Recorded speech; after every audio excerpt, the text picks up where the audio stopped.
5 દિવસના ઘટાડા બાદ બજારમાં આજે આવી સ્થિરતા. નિફ્ટી લગભગ 50 પોઈન્ટ વધીને 22,600 પાર. બેંક નિફ્ટીમાં પણ થોડો વધારો જોવા મળ્યો તો મિડકેપ અને સ્મોલ કેપમાં આવી ખરીદદારી.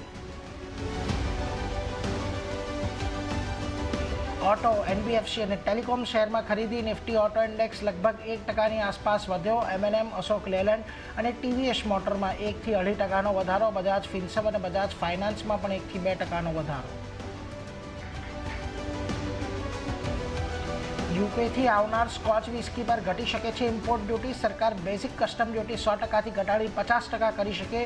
ભારતની સાથે એફટીએ થવા પહેલા યુકે ગવર્મેન્ટની ડ્યુટી ઘટાડવાએ કરી માંગ. સીએનબીસી ટીવી 18ના સૂત્રો તરફથી સમાચાર.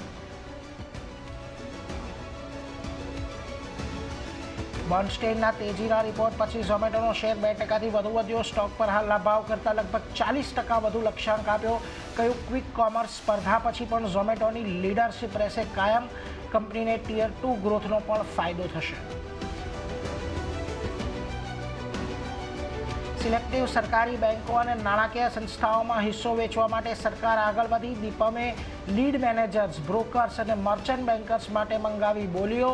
આઈઓબી, સેન્ટ્રલ બેંક, યુકો બેંક અને ન્યૂ ઇન્ડિયા એશ્યોરન્સ જેવી કંપનીઓ પર રહેશે ફોકસ.